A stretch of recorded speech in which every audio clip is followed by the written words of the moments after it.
Bienvenue à toutes et à tous à nouveau. Dans cette vidéo, on va continuer à travailler sur nos méthodes, les méthodes des listes. On est pratiquement à la fin sur les méthodes. Donc aujourd'hui, en fait, on va commencer par voir la méthode sort. Donc on va avoir une liste des lettres. Et donc notre liste va être X par exemple, A,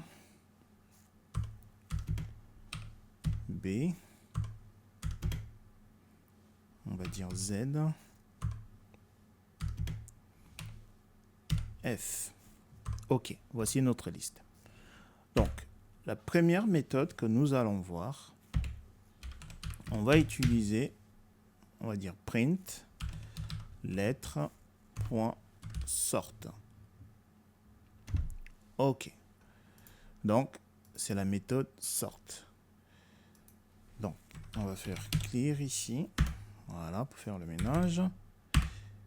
Si on exécute, alors, regardez, il nous dit none.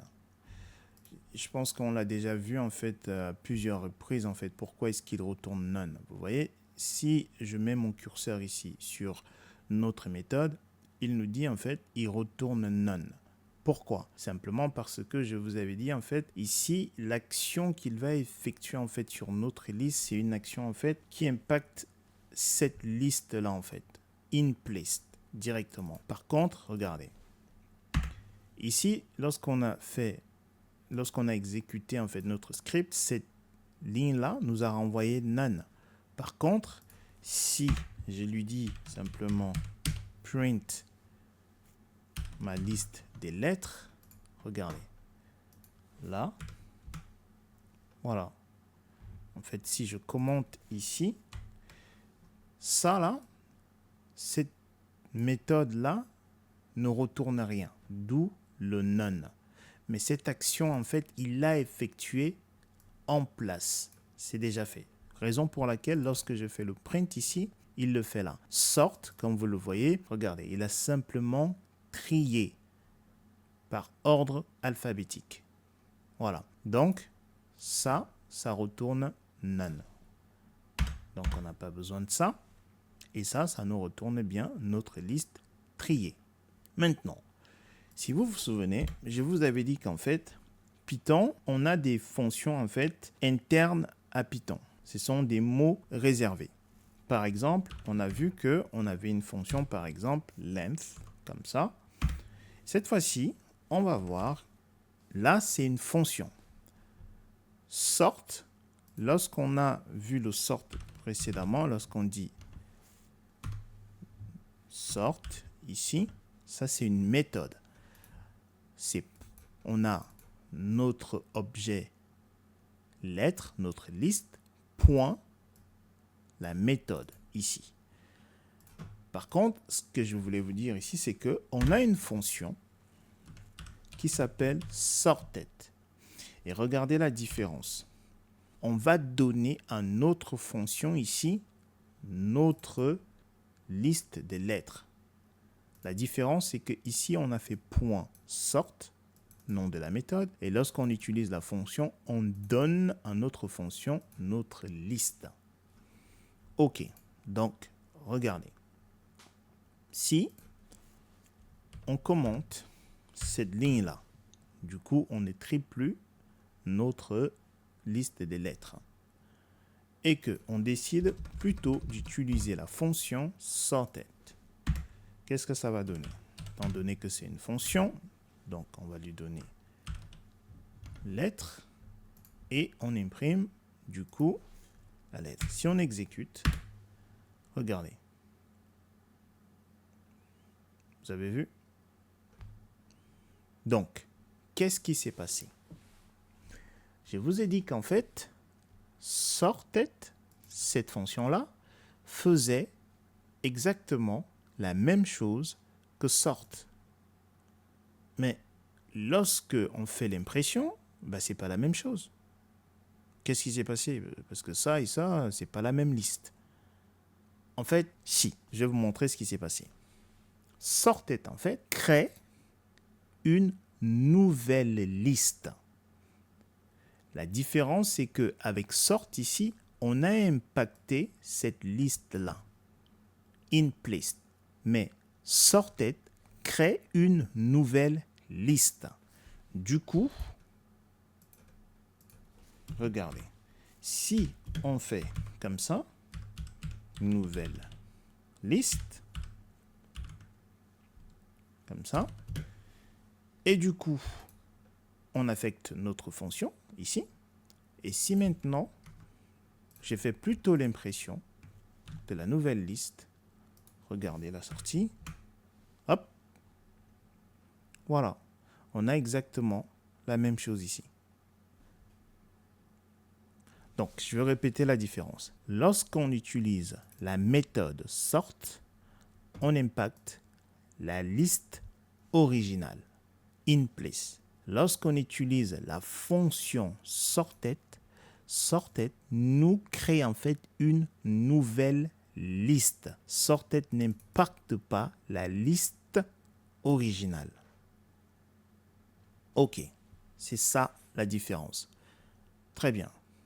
Du coup,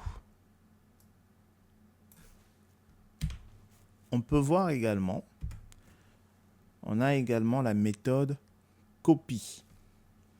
Donc, on peut par exemple faire ceci, la nouvelle liste, comme ça, et on fait lettre, point, copie, voilà. Donc ici, en fait, si vous vous souvenez, c'est comme si on faisait ça, cette ligne-là, c'est pareil que ça. On va dire où. Si vous vous souvenez, c'est pareil que si on faisait ceci. J'espère que vous vous souvenez.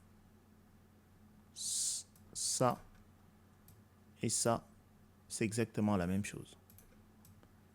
Ok. En fait, on avait vu ceci lorsqu'on parlait du slicing. Donc, j'efface.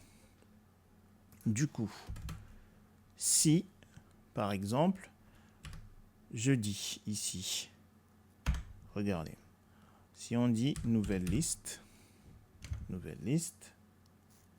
point, qu'est-ce qu'il m'a fait? Point reverse. Donc, voilà. Et du coup, on va imprimer donc la nouvelle liste. OK. Qu'est-ce qu'on a? Donc ici, on va faire clear. OK. Regardez ce que nouvelle liste nous retourne lorsqu'on utilise la méthode reverse. Reverse, en fait, ça, cette méthode-là, par contre, elle est exactement pareil si on faisait ceci, nouvelle liste. Quand on avait fait ceci, si vous vous souvenez, 2.2. -1 lors du slicing. C'est exactement la même chose si on faisait ceci. Donc on efface. Donc regardez ce que la méthode reverse fait. En fait, il fait juste l'inverse en fait.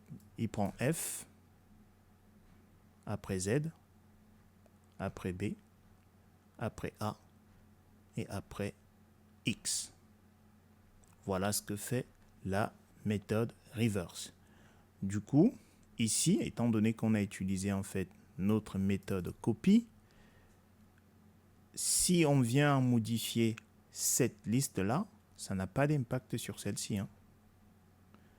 Du coup, si je venais à faire nouvelle liste.pop pour retirer le dernier élément, donc je fais ceci, print lettre également, et regardez la différence. Voilà, vous voyez, notre nouvelle liste pop a retiré le F, ce qui est normal.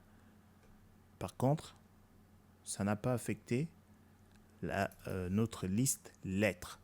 Par contre, si on avait eu ceci, on a déjà vu ça, si on avait ceci, si je fais ça, ça impacte également la liste lettres.